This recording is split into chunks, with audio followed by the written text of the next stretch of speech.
Olá, beleza, Biomacatinga, sou Gilvan, seja bem-vindo ao nosso canal. Obrigado a todos aqueles que fazem parte. Nós atingimos um número de 10 mil inscritos, isso é muito positivo para o canal. Espero que o que eu venha falar aqui seja importante. Eu tenho visto, ultimamente, muito se falar mal da mandaçaia ou mal da mandaçaia. Algumas coisas que eu coletei e aqui a gente vai fazer um diálogo, chamado de diálogo. Apesar de eu não estar falando diretamente com você ao vivo, mas só em live, quando acontece, mas você vai entender. E você que chegou aqui, seja bem-vindo ao nosso canal. Por favor, curta à vontade, se inscreva mesmo no canal, se inscreva mesmo, mande para frente, mande para todos os seus amigos. O canal, os vídeos são também postados em outras plataformas digitais, exemplo, o Facebook e o Instagram, todos os vídeos, e vocês vão me encontrar. Não tem muitas redes, tem alguma rede que eu me recuso a fazer parte, e raramente eu posto, às vezes 3, 4, 5 amigos no máximo, no WhatsApp. Mas o que é esse mal da mandaçaia? É chamado de síndrome. Opa, síndrome? O que é síndrome? O conceito de síndrome, gente, é um conjunto de disfunções provocado num organismo vivo qualquer por um agregado de fatores. Pega a síndrome humana que vocês conhecem, por exemplo, síndrome de Down. Down, por quanto cientista descobriu.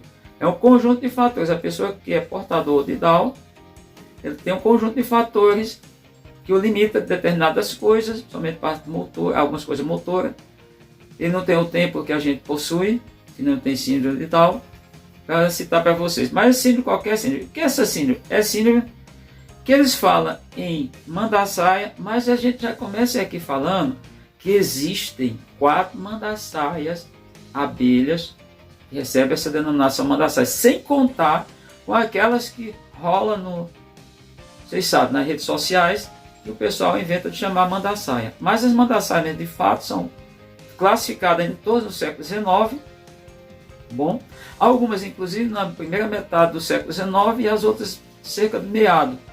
Essas mandaçaias, eu vou citar a mandaçaia, começar pela que eu falo, chama mandaçaia da Caatinga, é uma denominação, mandaçaia da Caatinga.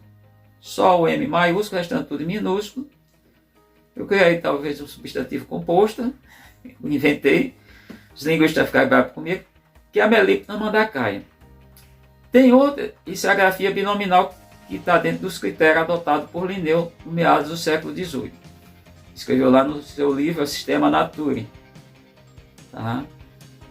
Ele era sueco, era Carlo Linné, conhecido em português como Carlos Linneu. A mandaçaia é chamada MQ. Esse MQ é escrito tudo em maiúsculo, que é uma abreviação de Melipna quadrifaciata. Porém, só na nomenclatura científica, só o M é maiúsculo. Só o M de Melipona. Nada mais, é tudo em minúsculo. E é ainda destacado no texto, mundialmente, acordo internacional, somente Código de Zoologia, entre outros, Código Internacional, Código de Taxonomia, ele é escrito em itálico, destacado no texto, tudo em latim. Outra mandaçaia que se chama mandaçaia MQA, de onde vem esse MQA, Melipna quadrifaciata antidióide. Com essa grafia trinominal é por causa de uma questão de evolução. Provavelmente é um bicho mais novo do que as outras duas citadas. Não é inferior, não é nada disso. A gente não sabe o que está dizendo. Não é. E a mandaçaia que tem no sul do Brasil, começando do sul do estado de São Paulo, que é a Melipna quadrifaciata. Essas são as 4 mandaçaias que existem no Brasil. Bom, por que eles falam? Esse problema foi observado nos últimos tempos de transição de estação, entre mais ou menos verão e outono, que eles falam, outono e inverno. Na verdade, quando está um período quente, passa período frio. Eles chamaram de síndrome, eu já expliquei o que é síndrome, e foi verificado no Rio Grande do Sul, é verificado ter sido estudado, procurado ser encontrada uma causa ou causas, E Santa Catarina, 50 anos é verificado. Bom, eu estou com o trabalho aqui de uma doutoranda, né, que é doutoranda, é uma reportagem, que é a Lília Caesar, deve ser assim, Caesar. E ela trabalha com biologia molecular na Universidade Federal do Rio Grande do Sul e tem como orientadora, ou tinha, já concluiu o curso, a pós-graduação, estrito sensu, seu doutorado, Karen Luiza Aga. Esse Aga, não sei se é assim que pronuncia, é um nome estrangeiro, H-A-A-G. O que elas dizem, o que elas encontraram? Nos estudos, elas descartaram a possibilidade de intoxicação. Que pareça. Não é intoxicação, por quê? A gente sabe que nos últimos 7 anos, mais ou menos, foram liberados quase 3.000 tipos de veneno. Inclusive, nos últimos 4 anos, temos isso aqui, não podemos ser hipócrita. Hipócrita de idiotice não cabe aqui no canal. Vocês sabem por que o canal não tem 100 milhões de pessoas inscritas. Vocês sabem. Todo mundo é inteligente. Eu disse que é uma coisa que quem está inscrito no canal Abelhas de Biomacatinga é inteligente. Não resta dúvida. Não sou inteligente, é pessoas que têm domínio de muitos conhecimentos, mais do que Gilvan, inclusive. Mas não encontraram problema com intoxicação, ou seja, não encontraram nível de toxidez, vamos falar assim, e também não encontraram em plantas, porque poderia ter plantas, observar, não tem, tem indiano lá, não sei, desconheço sul do Brasil. Descartaram a possibilidade de ser bactérias, por quê? Porque a microbiota que foi observada nas colônias, em várias espécies, também não. E aí vem as hipóteses. Vamos lá para as hipóteses. As hipóteses de infecções virais. Bom, eu vou comentar aqui, um vírus é o organismo mais simples que tem na Terra. Eu defendo, eu sou praticamente um geneticista diria que sou um geneticista de leitura, um geneticista de paixão. E sou um evolucionista de formação, porque sou biólogo, e não dá para entender a biologia sem conhecer genética. Até para um leigo, uma pessoa que não estudou, ele pode estudar e entender um pouco da genética. Tem umas dificuldades? Tem. Que é a transmissão de características, geração para geração, e aí entra num campo mais específico, mais complexo, que é a biotecnologia e a engenharia genética. Trabalhar com a biotecnologia, trabalhar com manipula biomolécula, em vários campos de atuações, tá? E para diferentes fins. Mas o vírus é um ser vivo. Eu vi agora um idiota, desses idiotas imbecis úteis, dando uma aula para aluno, dizendo que vírus é um ser não vivo. Absurdo, gente. Absurdo alguém falar isso.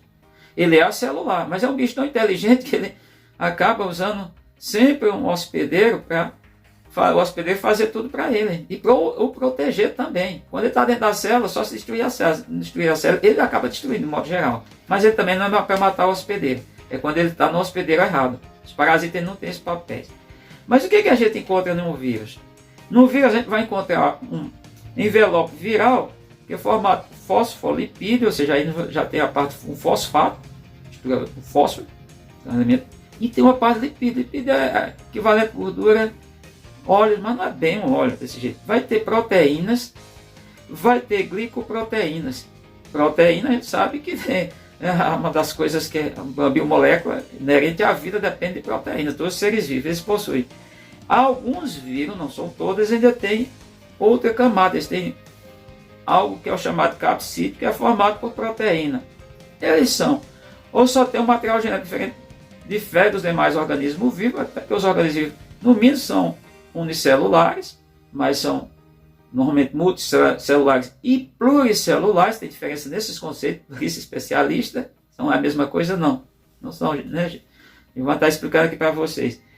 Os vírus só têm DNA e RNA. Então elas levantam a hipótese.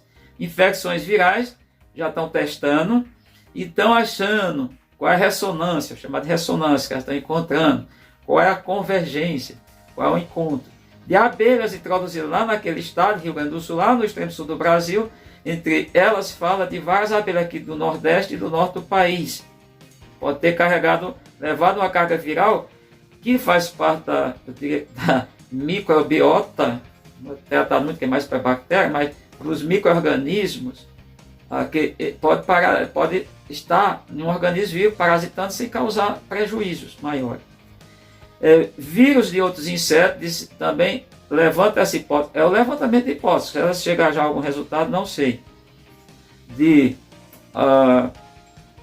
Vírus de outras espécies de inseto introduzido no sul do Brasil, por vários processos, esses vírus passaram para as abelhas. Eles saíram do seu hospedeiro nativo, natural, e agora estão em outro hospedeiro. Então, vírus de outras abelhas, como eu falei, levado de vários locais, e enfraquecimento imunológico por conta também, levanta essa hipótese por vários fatores, que elas listam uma série de fatores, as pesquisadoras. Uma que está no seu doutorado, já deve ter terminado, não sei, e outra que orientava. Esses fatores podem ser climáticos, esses fatores podem ser principalmente desmatamento seguido de queimadas e veneno, mesmo elas não tendo rastreado nenhum tipo de veneno nessas abelhas, colônias estudadas, porém, pode esse enfraquecimento e causando uma diminuição na população da abelha lá, que eu acredito que não é a Melita quadrifaciata, mas a Melita quadrifaciata, que é que tem no sul do Brasil, a mandaçaia, e elas fazem uma série de orientações. Elas falam, introdução de outras abelhas no local é fatal. Isso é palavra das duas doutoras, doutoranda e doutora citada. A aluna de doutorado, que é a Lília, e a Karen, que é a orientadora da Lília. Fala também, outra questão, comercialização de abelhas, que o pessoal não tem critério, elas falam que isso é fatal, isso é altamente destruidor das abelhas. Palavras delas. Diz também, pode ter patógeno. O patógeno que está no organismo, está assim como fosse o organismo A, quando ele chega no organismo B, ele pode ter um nível de letalidade muito elevado. O potencial ele pode ser numa escala exponencial muito elevadíssima. Tá? Escala potencial e tende ao infinito. Só para vocês terem uma ideia. E elas falam da questão dessa mortalidade, de uma mortalidade que aconteceu no caso das apes. A gente sabe que o pessoal trouxe muito, mas levanta a causa dos agrotóxicos que aumentaram muito. Isso é estudado no Brasil. Teve uma pesquisadora que saiu do Brasil ameaçada pela essa trupe aí dos negacionistas, desses grupos aí, são vários grupos, só citar esse aí, desses que negam a ciência. E falou também do desmatamento, das queimadas, e que isso coincidiu nos anos de 2018 e 2019, entre mais ou menos 500 milhões de abelhas mortas observadas, onde 400 milhões foi só no Rio Grande do Sul, mas Santa Catarina, São Paulo e Mato Grosso do Sul. E fala também no chamado Colon Collapse Disorder, que é o CCD, que é o distúrbio, ou tradução aqui, eu não gosto de tradução não, gente, sou sincero. Mas seria mais ou menos distúrbio do colapso das colônias, ou desordem. Vocês entendam, tá? Que é mais ou menos seria uma forçação de barra, meio forçação de barra. Então, gente, esse mal que estão falando aí, não é nada que eu tenho visto. Inclusive, alguns tentando lacrar. Eu digo, pô, bicho, o caldo entornou. O cara azedou mesmo. Tá falando, não tem sentido. É as coisas mais estúpidas. E uns são estúpidos e outros são ignorantes. Eu sou ignorante em muitas coisas, porque eu não sei. Ignorância. Agora, quando você sabe da coisa e tenta lacrar, tenta passar aquilo como uma verdade, você está sendo um criminoso. Criminoso. Em qualquer área, em qualquer lugar. Dizendo que o foco é a preservação, quando ele tem essas abelhas que eu falei, essas duas mandaçaias que tem grafia trinominais, aqui na área de Caatinga, e diz que sequer a mandaçaia da Caatinga, o cara ele chega a ser tão estúpido, que ele diz que não tem a mandaçaia da Caatinga, que tem um nome científico, eu deixei para vocês lá no início, que é a Melita mandacaia. Logo, é um perigo, mas um perigo acentuado, um perigo, um risco eminente de levar à extinção das abelhas. Os fatores, já citei aqui, é o desmatamento seguido de queimada e envenenamento, não tem mais espaço para as abelhas, quando tem um espaço, mas tem a desgraça do fogo e a desgraça do veneno, que são aplicados, torna uma desgraça, uma destruição em massa, de alto nível, um potencial, diria que praticamente incalculável, tá? E essa questão desse transporte de abelha. Então, aqui não é leigo. Lembro, deixar aqui bem, enfatizo, o canal não é científico. Eu trabalho com a parte empírica. Eu trabalho para criadores de abelha. Meu trabalho aqui não é fanfic, aqui não é fake news. Aqui a gente pode errar e pedir desculpa quando erra. Inclusive tem uma questão engraçada. Eu estava falando outro dia e o pessoal me questionou muito. Eu digo, rapaz, desculpa, é que eu não falei que era num período, um tal período citado, um tempo, que o tempo é cronológico, né? Eu comecei o vídeo, vocês vão começar a ver. E quando terminar, o tempo já passou um bom tempo, já aconteceu muita coisa em todo o universo nesse período, tá? Dos períodos. Mas, chamando a atenção de vocês, muito cuidado. Aí tem uns canais, uns grupos do Zap Zap da vida, que eu entro lá e o pessoal já diz, assunto polêmico. O que é um assunto polêmico? Porque esse assunto para eles é polêmico. Isso não é polêmico, muito pelo contrário, isso aqui é uma tentativa de elucidar, de trazer a luz para as situações que estão acontecendo, que está levando à destruição em massa de um grupo de organismos vivos extremamente importante. E outra coisa, para a gente fechar, eu estava discutindo ontem, o pessoal sabe que eu estava discutindo com pesquisadores, doutores, alguns eram técnicos, os laboratórios têm técnicos, foram mais de uma dezena de laboratórios nós passamos, na Universidade Federal do Vale de São Francisco, Campos Juazeiro da Bahia, de Todos os Santos, e a gente está discutindo algumas coisas. Eles trabalham lá com vários controles, chamados controle biológico, porque o que foi exportado hoje do Vale de São Francisco não pode receber veneno, mas eles rastrearam só na água mais de 20 tipos de venenos, quando eles fizeram análise de água. Eles lá têm como analisar, fazer essa análise, tem equipamentos. Os materiais têm técnicos preparados, tem a mão de obra qualificada. Fato que eu já estava falando justamente essa questão. Por exemplo, a leucena é muito boa, a forrageira, ela tem um coleóptero na leucena que eu vou falar especificamente, mas não só dela, eu vou juntar outros, que tem sido uma desgraça para as plantas da caatinga e outras plantas, e outros ambientes que ela foi introduzida, somente no semiárido. Então fica aqui como alerta, tá? Lembrando, muito bem, fica como alerta. A causa aí não está ainda elucidada, mas o que elas mais apontam é a possibilidade, não descarta vários fatores, mas o fator maior é a possibilidade de bichos que estão em uma abelha, por exemplo, aqui no Nordeste, ou no Norte do país, ou no Cerrado, em outros locais que foram levadas para o Sul, elas passaram essa doença, esse bicho, que convivia até, o que o pessoal chama simbiose, não causa danos, para mandaçaia. Provavelmente eu digo que a Melitona quadrifaciata, que aqui tem no sul, está sendo fatal. Pode levar, dependendo da propagação, vamos imaginar o contato. Vamos pensar as abelhas estão em cativeiro, vamos pensar que foi pela Urso Nordeste, a Melipes scutelaris. Essa abelha em cativeiro, criação em cativeiro. Pode ser outra.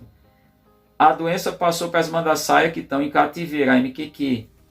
Só que é colônias em cativeiro. Mas essas MQQ têm contato com colônias próximas. E dessa colônia próxima, ela começa a se propagar. Essa colônia próxima tem contato. A não ser que a área venha estar isolada, não tenha criadores por perto, em algum local que é pouco provável no sul do Brasil. O sul do Brasil quase todo é desmatado. E eu conheço porque, não todo, não passei todo o sul do Brasil, no Rio Grande do Sul, por exemplo, em Santa Catarina, passei em áreas, cruzei áreas, floresta, áreas de cultivo de diferentes tipos de culturas, tá? Área de pastagem, tudo isso eu passei, tá? Os campos lá, o Pampa, atravessei tudo isso. Meu objetivo não era ver nada disso, eu estava fazendo uma competição contra mim mesmo, como eu digo aqui no canal. Aqui eu só estou competindo comigo mesmo, não estou competindo com mais ninguém. E apoiado só por Deus. E vocês que dão alguns aplausos. Só isso. O apoio total é Deus. Tá? Vou dizer isso. E eu falei para os meninos outro dia que eu não sigo nenhuma religião, respeito todas. Logo, fico muito à vontade. Você nunca viu eu fazer aqui ataque a nenhum tipo de religião, de origem nenhuma, de local nenhum do planeta.